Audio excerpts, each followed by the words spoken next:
Welcome to Wheels, Deals, and Meals, where we talk all things good food, good business, and good cars. And now, here is your host, Arnold Garcia, founder and CEO of Petra Automotive Products. Let's roll. We got a great show for you today. We're at Reynolds and Reynolds here in Houston, Texas, with Willie Daughters, Executive Vice President, Chief Operating Officer. He is becoming one of my favorite people. He is one of my favorite people, but really becoming a great friend of mine. We got so much in common that it's just, our relationship has taken off really good. I'm so glad that he was accepted to be part of this show. Not only that, but his heart's in the right place. An incredible incredible friend to Petra Cares, Reynolds and Reynolds, an incredible company, friend to Petra Cares. They have the right heart. Good people. Willie, thank you for being on the show. Man, thanks for having me. I'm excited. It's our pleasure. Yeah. It's our pleasure. Yeah. We really should have done this at a restaurant, but I like doing it at your office because I also know that you and I like to eat. We do. It is probably better when not at a restaurant. But it's good. The office is good, and coming here is good too. Willie, before we get into Reynolds and Reynolds, where were you born? I was born in Amarillo, Texas, way up in the Panhandle. Yeah.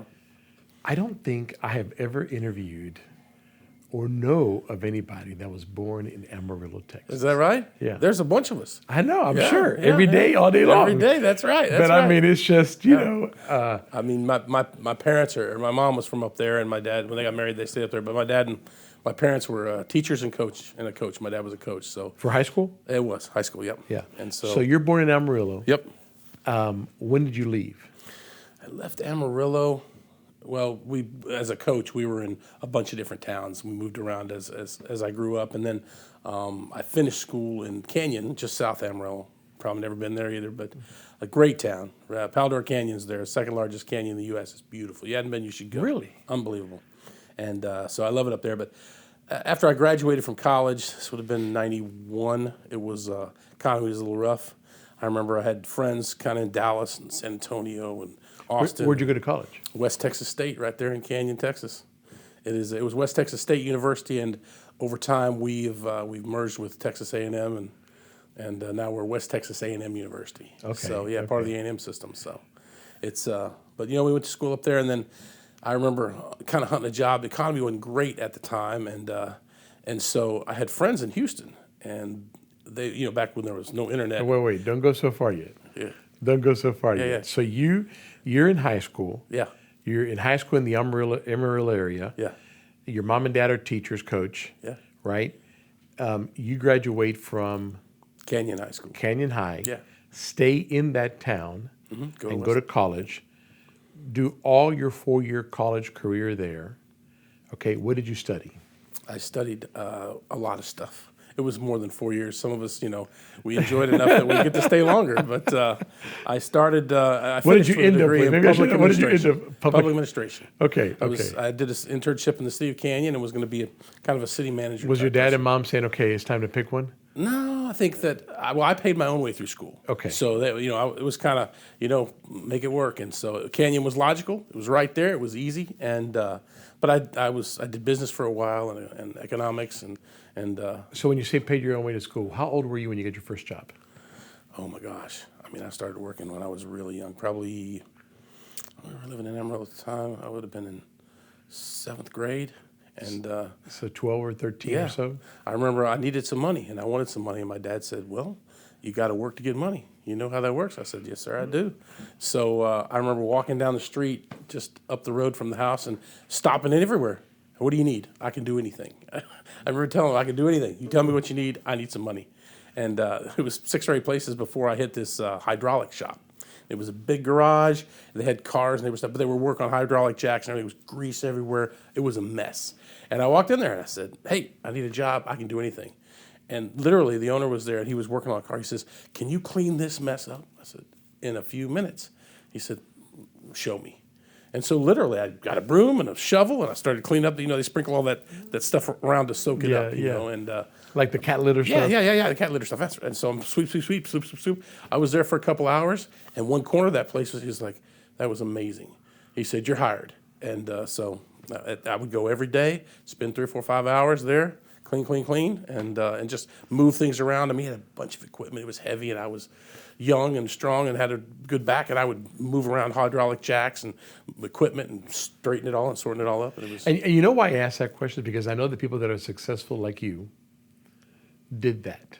99.9999% of all the people that I've interviewed that are extremely successful at 12, I did too. 12, 13, we were working. Yeah. We were figuring out how to make a buck. Yeah. You learn a lot. You're young, you're learning everything, but you learn a whole lot working with people, how to interact with people, and what it means to do it right on the time. Yeah, and all the having, time, and having you know? a boss Yeah. and submit it to him. Expectations, and, That's right, having to get that job done. Okay, so that was your first job, graduate high school, go into college. Mm-hmm. What was your first job? Did you work during college? Mm-hmm. What was your job in college?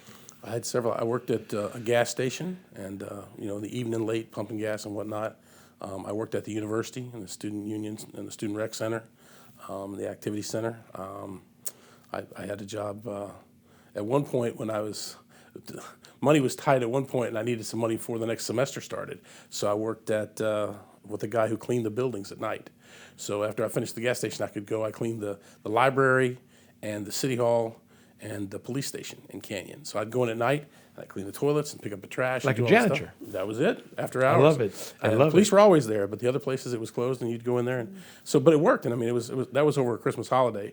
And so I got the money I needed to pay the tuition to get back in the fall. great. So, but like you say, that's, at the time, it was just, that's what you did. That's what you did. You figured it out. I can tell you a list of all Made the it places work. that I worked at, and Yeah. 2 weeks here and a year here and 6 months there, and you're just trying to survive and make a little bit of money for whatever it is that you need to pay off and do at that time. Yeah. I mean, but that's good.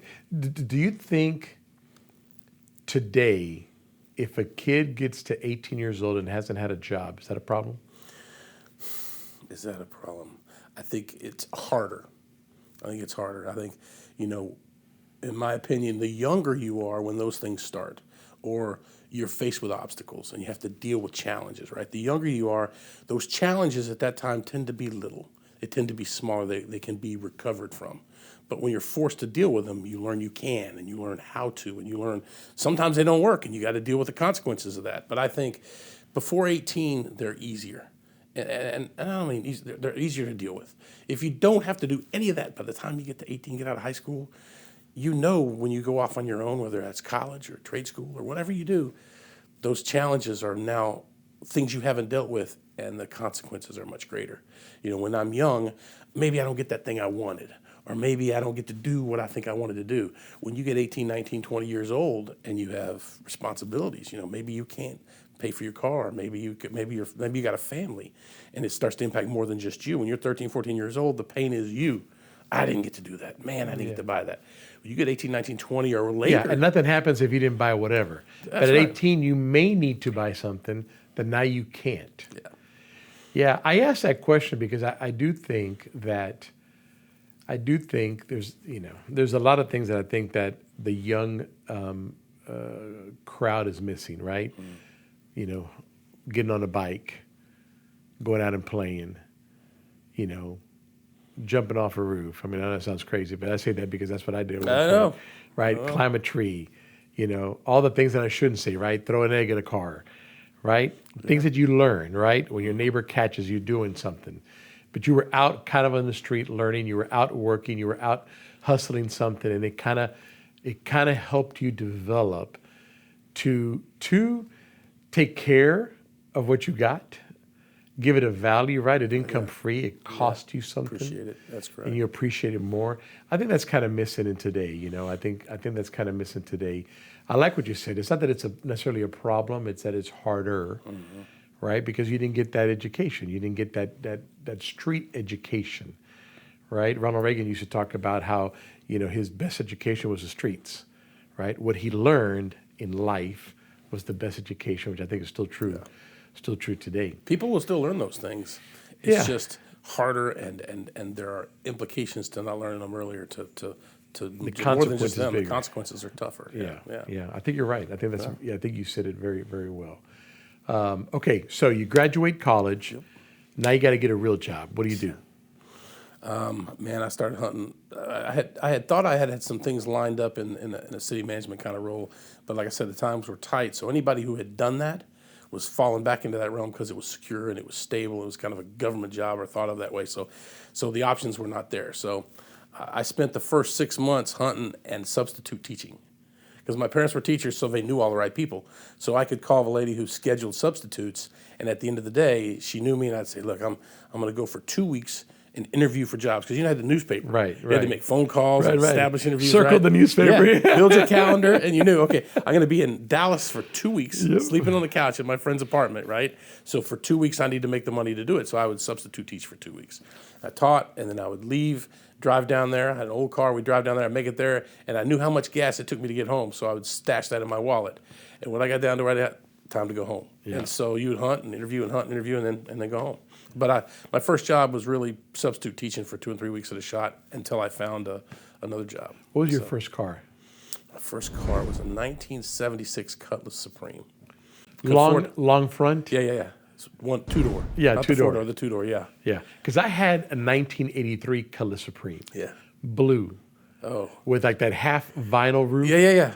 Mine was maroon.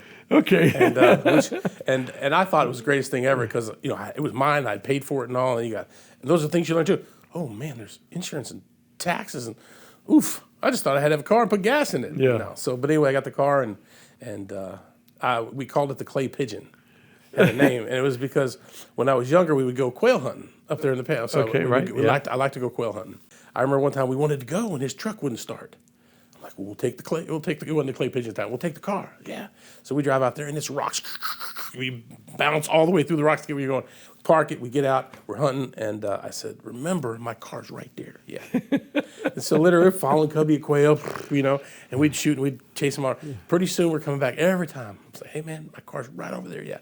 So he comes up one time and he's swinging like this. I was like, "No!" I think it's slow motion. No, boom. No.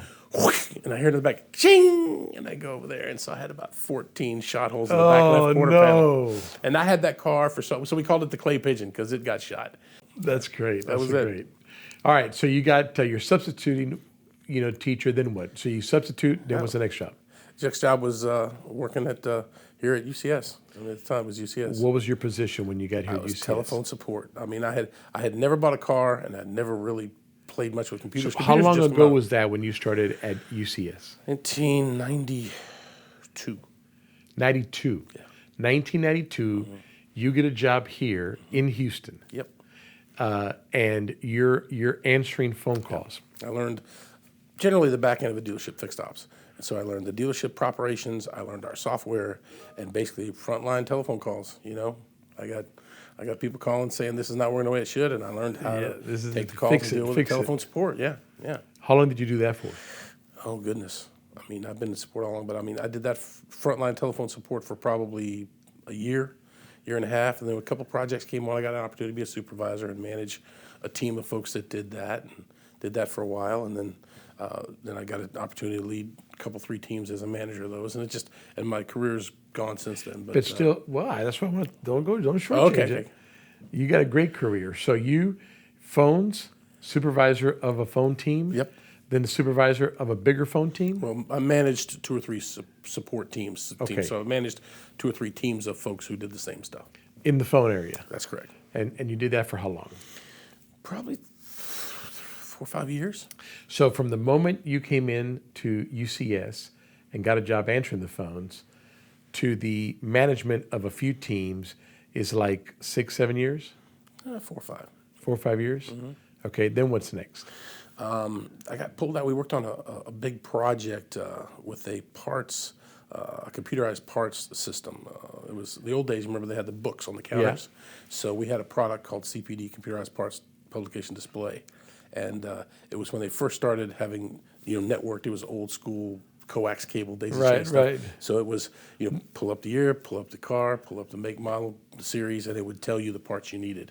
And so that product was out there, but it was very rustic, very rudimentary. The data was not all where it needed to be, and so because I knew fixed ops and I had a propensity to break things, I would go in and play with it till it broke. Right. They said, "Hey, we want you to help us with this project, and we're going to try and make this thing better." And so I got assigned to that project full time, and we had to facilitate the data. We had to get it where it needed to be. We had to work with the development teams to augment how the software would actually deal with the data. I worked on that project for about a year and a half. I call it the old rough days. I mean, we had a lot of people working on that project around the clock working on the data, and it was a big project. So was that like the first or one of the first parts digital catalog? It was. We worked with Ford Motor Company on it. It was their first digital catalog, and yeah, it was. That's pretty amazing. It was pretty cool. I remember talking to parts guys at the time who said, "Man, I can find this in my catalog." I remember going out and trying to show them, and they would want to race. I bet my guy can find this part faster than you can in his book. Well, he could. Let's give it a shot. And it took a long time to show them, and they realized that some of those guys were just that good. Some of them knew it. Yeah. Right. They need the And- page to go to. Yeah, D9AZ6731A, an oil filter for and they knew those numbers. And sometimes they wouldn't even look at the book.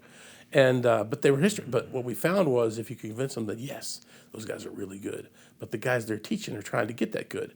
This tool will allow them to learn faster and become more effective, quicker. And it just was, it was exponentially different when you take somebody who doesn't have 25 years of parts experience. When you were changing culture. Yes. Which is always hard to do. But the reality of it is, in your nice way, you're telling the parts guy, look, that book is going to eventually not exist. And this guy that knows that book is going to eventually retire. Yeah. So this is the gap between that guy retiring and your next guy. Yeah. Right? We did that with transmissions when I was, working for my previous company, and we created the transmission service machine. That was invented by us. Oh, wow. So you go to a mechanic, and the mechanic says, "Why drop the pan?" Well, I get it, but you won't drop the pan forever. This is the modern way to do it, and you had that culture shift. Yeah. Now you hardly ever have a technician drop a pan. Yeah. Right? Now you can't even get to the transmission in some cases, right? I know. Can't even change the oil. Right. I mean, you So can't get your hands in there. Yeah.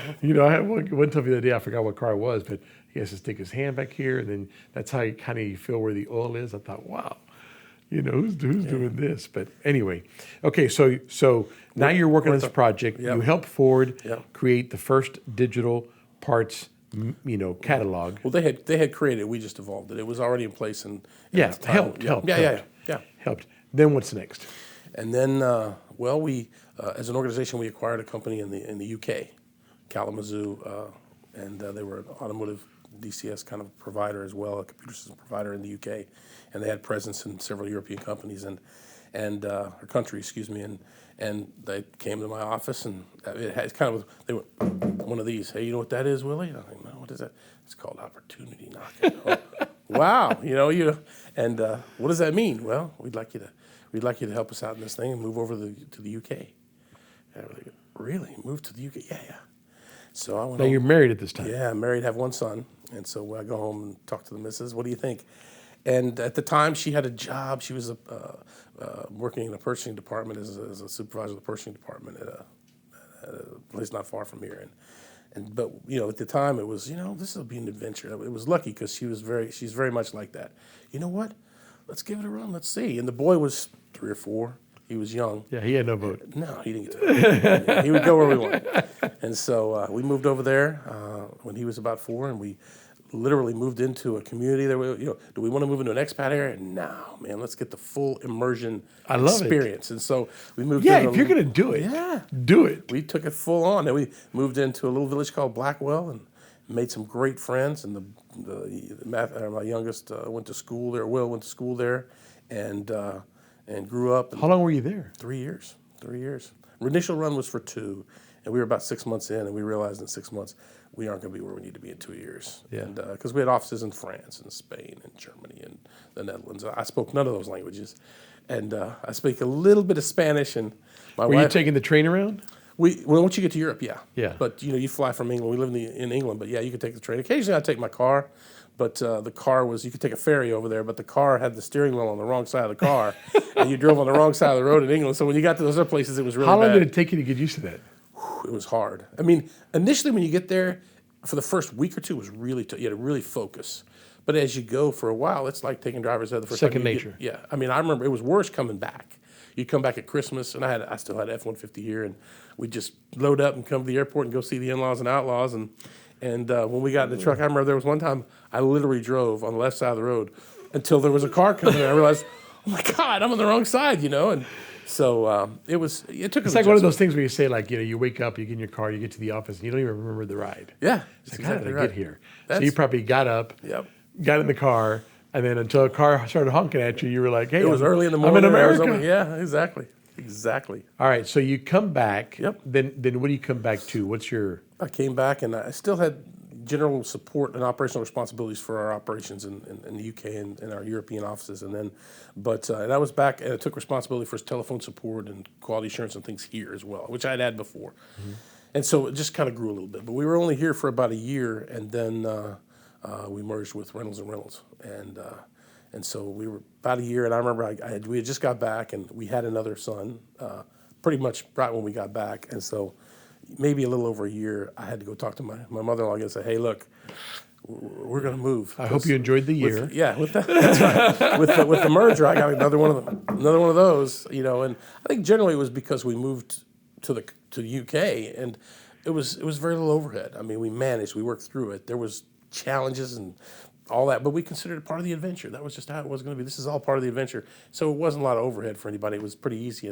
And I remember my boss at the time, Terry Jones, said, you just got back, you just barely got a house. Your roots aren't that deep just yet.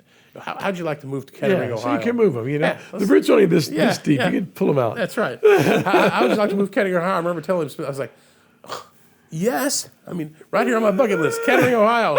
And I said, where is Kettering, Ohio? And so anyway, then we moved to Ohio.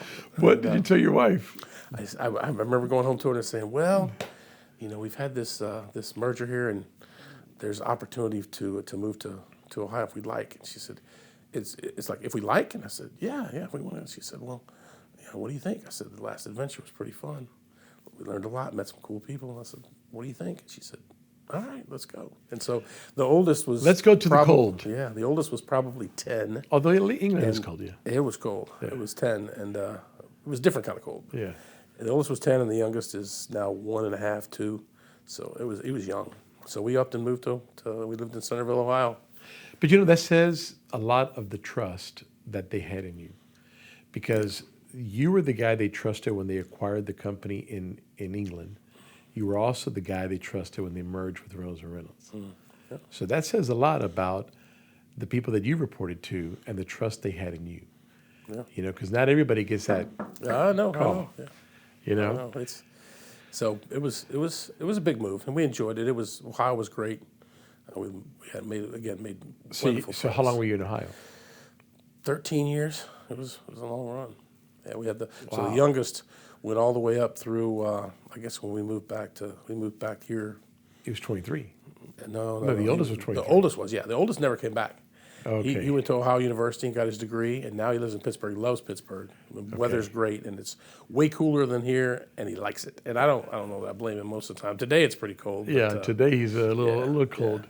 But when we got back, Matthew came back, and he was, he started school here and went to school here and grew up here and went to high school here. So it was 13 years or so. We were up there. Yeah, it was great. Wow. And so when did you come back to Houston? Well, I mean, it was more of a, hey, look, we want you to be back down here. We've got some things going on we'd like you to help with down here. You got a pretty good team in place. You've created some good folks that can pick up and run with it there. So, and we knew eventually we wanted to come back. We're from Texas, and like I said, her family was here and my family was down here. I've got a brother who lives in College Station, and so it was nice to get back close to him. And so it doesn't matter where home is. You always want to go back home. It's crazy. I mean, I was transferred to California for 4 years, and from the moment I landed, I couldn't wait to get back. Mm-hmm. Right? Not because the place wasn't beautiful and the adventure wasn't great, but you kind of missed the homey people that you had. Yeah. Well, I mean, I think it's interesting because I know some people that are moving to Greece. That need to be slapped around, but I'm not gonna mention that right now. I don't know. That's a crazy move. Yeah, I think it's funny because our boys, they'll say home. And home is kind of where you're comfortable and where you're at and where you like, So my youngest is at LSU now, and when he'll come home to see us, I said, "Listen to me, home." to here, Yeah. to our place where we live, you Yeah. know, and we grew up. And he'll say, got to go home in a couple days. And home to him is, his LSU. apartment at LSU. But that's his home. That's right. his That's home. right. That's his home. Yeah. And I was talking to my wife about the other day. Where they go, Yes, that's not his home. His home's here. Well, that's not really. I mean, as much as our home Our was home where is here. England was, or where Yes. Ohio was. I mean, and everybody might. You think he's going to stay in Louisiana when he graduates? I don't know. He loves it I there. read a statistic, and I may have the statistic wrong, so don't fact check me too hard, but something like 80% of kids that graduate from 80% of graduating kids stay in the area of their college. Yeah. So if you went to U of H, you were going to be around Houston, that area. If you're in Ohio, you're going to stay around Ohio. I don't know how far Pittsburgh is from the school he went to, but it was something like that. It was something like 80% of the kids that graduate from college typically stay within a certain radius of the college because they've made that their home. Yeah. And they made friends, or maybe they found somebody that, a potential spouse or somebody that's right there, or just a friend group that they really like. Yeah. I mean, he loves LSU, and we've been over there. Louisiana's a great place, and we've got good friends in Lafayette and Baton Rouge, and so we've got good friends there. We like it. It's not that far. Yeah, it's not Pittsburgh's too bad. far. Pittsburgh's far. But we can make it to we can make it to Baton Rouge. Not too bad. That's right. Not too far. All right, so you come back to Houston. Yep. So you actually have worked for UCS / Reynolds and Reynolds since you were out of college. Yeah. Yeah. This has really been your first big grown-up job. That was it. Yeah. Yeah. Yeah. It's been a long time. Very few people do that. Your entire career. Gosh, yeah, 34 years in March. 34 years in March. Yeah. I'll be in this 35 years in May. Is that right? Yeah. How about that? I don't know. And this was your first job? No, this wasn't my first yeah, job. yeah, I mean, But it was probably my third job. Yeah. My third job. And why do you stay? Yeah. I loved it. Me too. I don't think it's a job. Yeah. I mean, I know sometimes, my wife is like, I love what I do. I love what I do. Yeah. It's not a job to me. I love it. And you meet people, and you meet people, relationships, great people, and you love them, and I always say this. People always talk sometimes about car industries and how the fame that some car dealers get, and I always say the fame that's not talked about is they give back to the community incredibly. Oh yeah. To the local community incredibly. They employ hundreds and hundreds of people per dealer. They usually they have an incredible, generous heart. It's really an incredible group of guys. It's a great industry to get into. It gets in your blood, and you just can't get out. It's never boring, man. You talk about evolving and things evolving, and the catalog, parts catalog, the cars, the technology, the automotive sector really just keeps you on your toes, and it doesn't get boring. It doesn't, and it changes fast. So, what are two things that you could say Willie made it this far because of these two things? Wow, two things.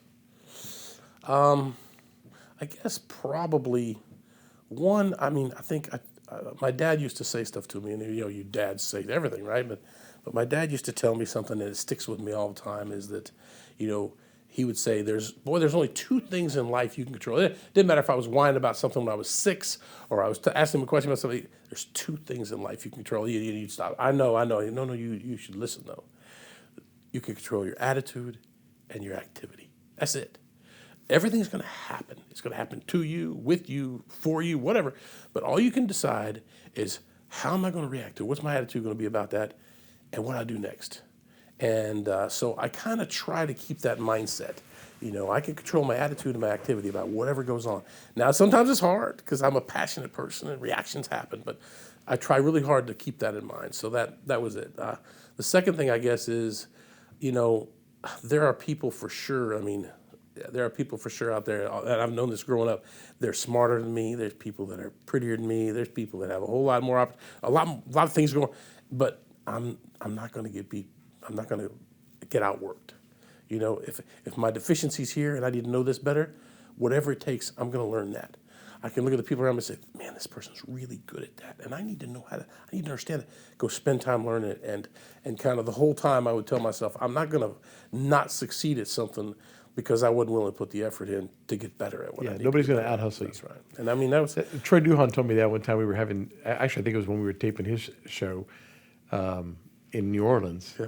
And as he was working his way up, he says nobody was going to outwork and out-hustle me. Yeah. That's what you're saying. Yeah. Yeah, and I think that's true. Yeah. I think how do you succeed? You fight, you work, you're there all the time. It's not going to be 8 to 5. Yeah. It's just not going to be. You got to be the guy that's there first, the guy that's there last.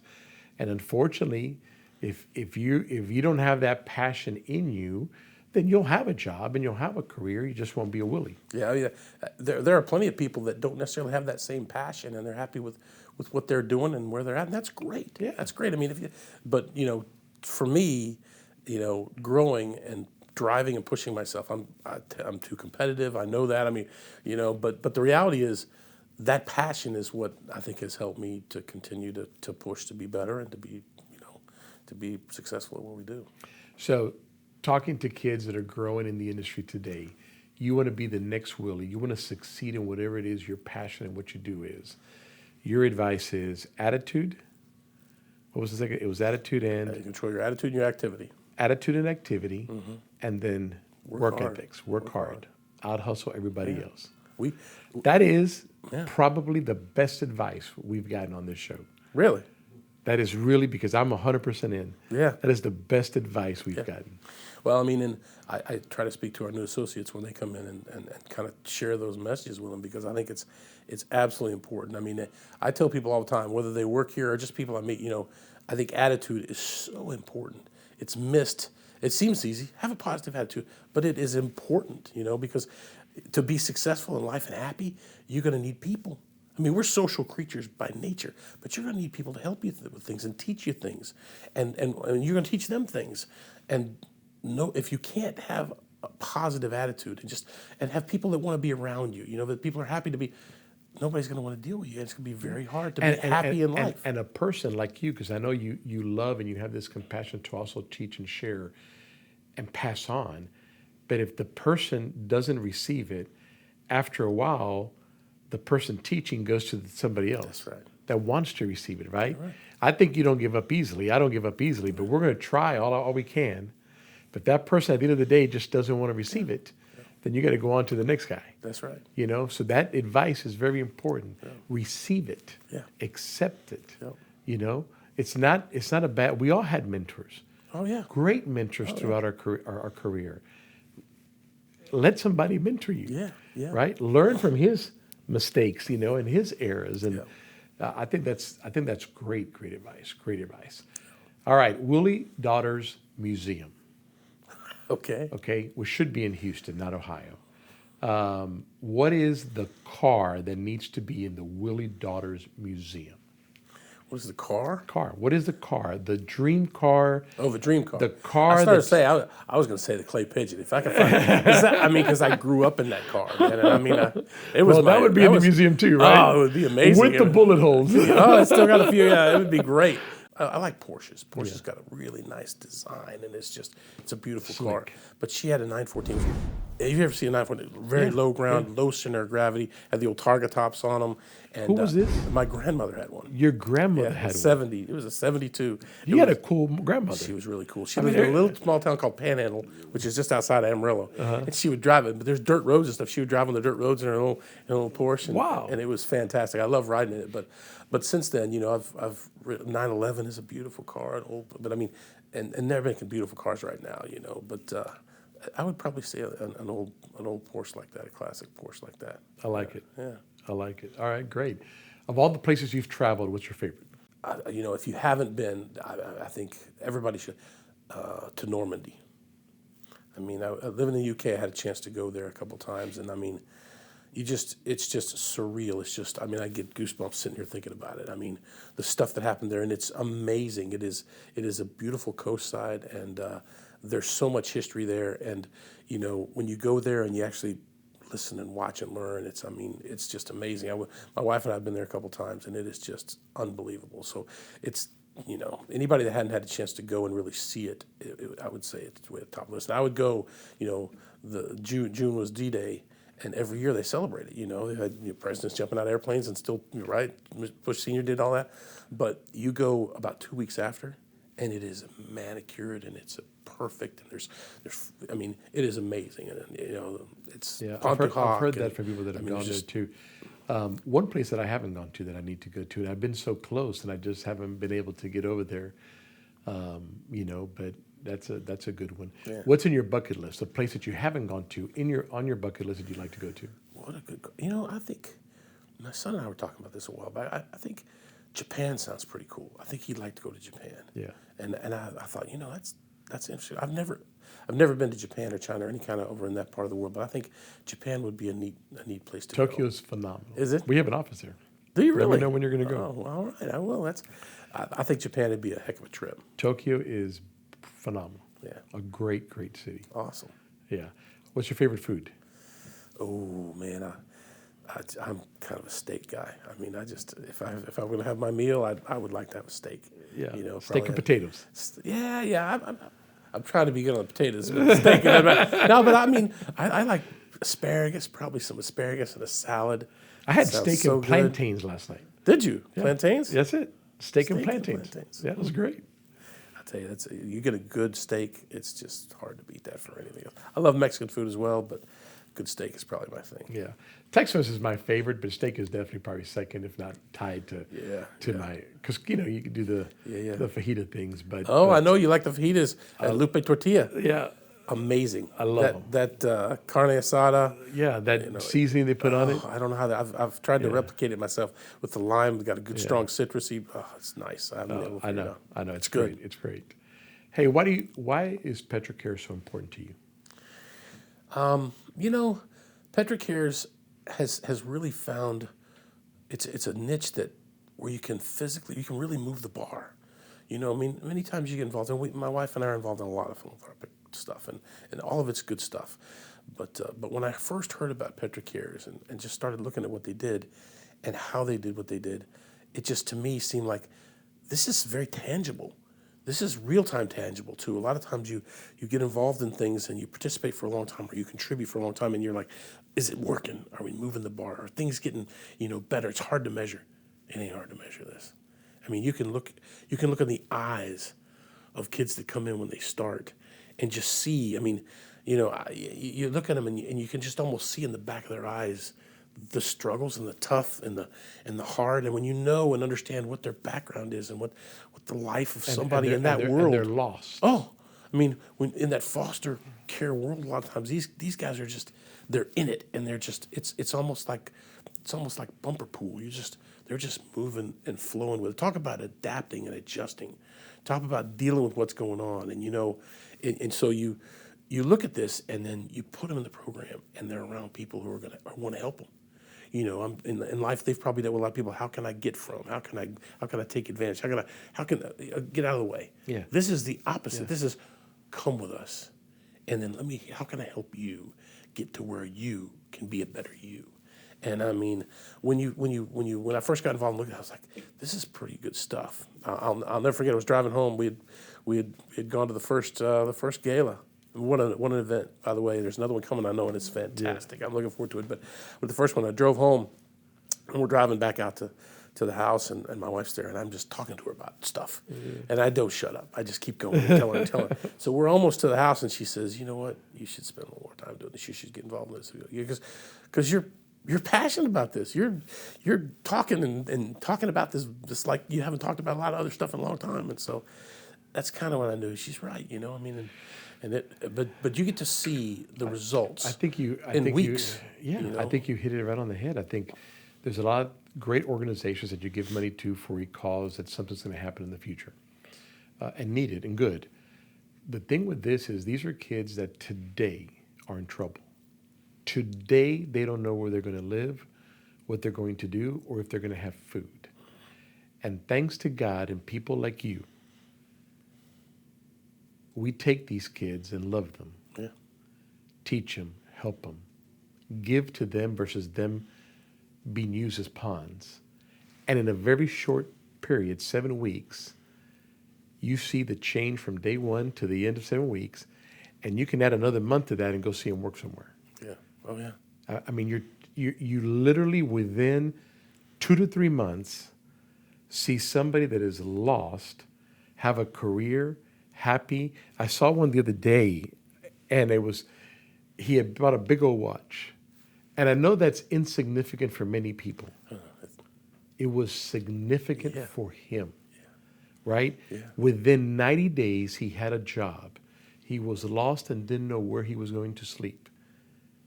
And 90 days later, he has a job, and he bought a watch. It's significant. Yeah. It's major, Yeah. right? And we change the generational thing. Oh, yeah. It changes. It's not just that life that we see the change in 2 to 3 months, but it's a generational thing. So I think you're right. It's just a tangible, quick thing that you see. Yeah, it's been amazing. And, you know, to find a team, too, and a group. Brian and Rodney and Kim, and I mean, just the whole thing. I mean, you found these people on the board that I've met that, I mean, and the passion and the heart and the belief in the cause is just, it's overwhelming when you look at what we're able to do and really, again, in that short window of time, see results over and over and over. And that recipe works.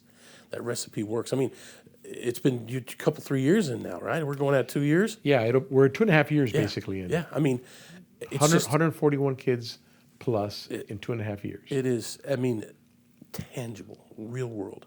I saw a video the other day where Brian was sharing where one of the kids that had come through one of the earlier cohorts or whatever, just got through, he had an apartment. I mean, and you could just almost hear the smile as he's taking this video on his phone, and he goes from room to room. Right. And the crazy thing is, here's his apartment. You know, and I want to say in the sitting room there was here was this lawn chair. If it looks, he had just bought it at Target or whatever. It's a place to sit. You know. Yeah. And then you go in, he's got a bed in the bedroom, but the rest of that place is kind of empty. You know. But it is magical to listen to him, just knowing that, like you said, he didn't have a place to live, and now he's got the skills to have a job and do something for himself and have get a lease on an apartment and start a life. I mean, and you're right, it's transformational for generations. I mean, he's going to now bring people in to his life that see this and hear that story, and be better for his family kids. And his kids. Yes. And his kids. And somebody the other day, and I don't remember who it was, but somebody told me the other day, wait 20 years from now when one of these kids talk about how they're the fixed op manager and went through your program. Oh yeah. It'll be amazing. Be awesome. We're in the beginning of this. And there'll be the ability for them to get to a point where say, hey, you know what, I'm the fixed ops manager in San Antonio. We need to do this. Yeah. There are people Exactly. that Let's were give like back me to the people and say, that I that's went right. through. Yes. They're the ones that are going to listen when you want to bring these kids on and bring them and get them placed. You know, and I mean, it's just, I think the Petra Cares has hooked me. So Well, brother, it's your heart. You know, Yeah. God brought you here. You get the right heart, and we are honored and blessed to have you on that board. And what you do for us, we're just great that we're thankful that you're part of the team. Well, I'm super excited. I agree with you. We got a lot of potential, and we're gonna keep moving. It's great. Well, let's end the show with a quick story about how you met your wife. Oh, you got to be kidding me! Yeah, come on. This is gonna go on the worldwide interweb. It's not a bad story. It's a great story, but it's an interesting story. So It's a great story on her part, actually. it is. You've heard the story? Yes, oh, you my told me. Gosh, and you teed it Why up. do you think I'm asking you? Oh, I thought that was a random thing. So anyway, after graduating from college, I was hunting a job, like I said, but I needed a break. I'd gone straight for. I was a little over 5 years. I was an extra educated person. You know? People that go that long are typically called doctor. But I finished, and I needed a summer. And so I had a friend, Jeff Morgan, was my roommate in college, and he told me about a camp in north of Houston, Camp Olympia. And they had some sport. It was kind of a religious sports camp, Christian sports. It was a great place.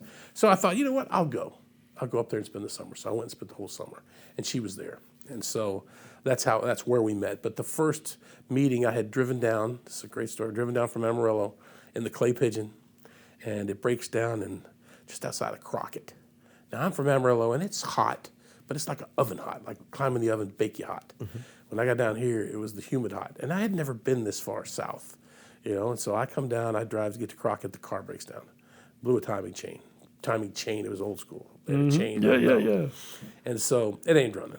So I had to walk into town. I remember getting probably 250 yards from the car, looking back, and I'm just sweating, thinking, I think I'm going to die walking to town here. This is crazy. What has happened to me? So anyway, they pick me up, they bring me in. Car's got to get fixed, all this stuff. Now I'm working for free for the summer just to pay for my car. But anyway, I go out to camp, and you only allowed one trunk. And so I bring my trunk. It's in the back of the Suburban. They pick me up in. So we're pulling in, and here's these people at the gate.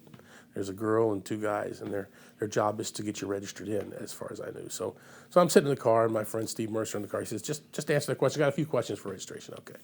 So she comes up, and she's got this clipboard. This is my wife. She's got this clipboard. And what's your name? And where are you from? Are you here for all summer? You want to just real matter of fact writing questions? Like, get out of the car. We need you to get out of the car. So I'm hot. I'm sweating. My car's broke down. I'm kind of perturbed. But I get out of the car, and she's come around the back. Is this your trunk? Pull the trunk out. Yep, this is my trunk. Did you pack that trunk? Yeah. You got any guns in that trunk? You got drugs in this trunk? No, there's none of that stuff. It's just open the trunk.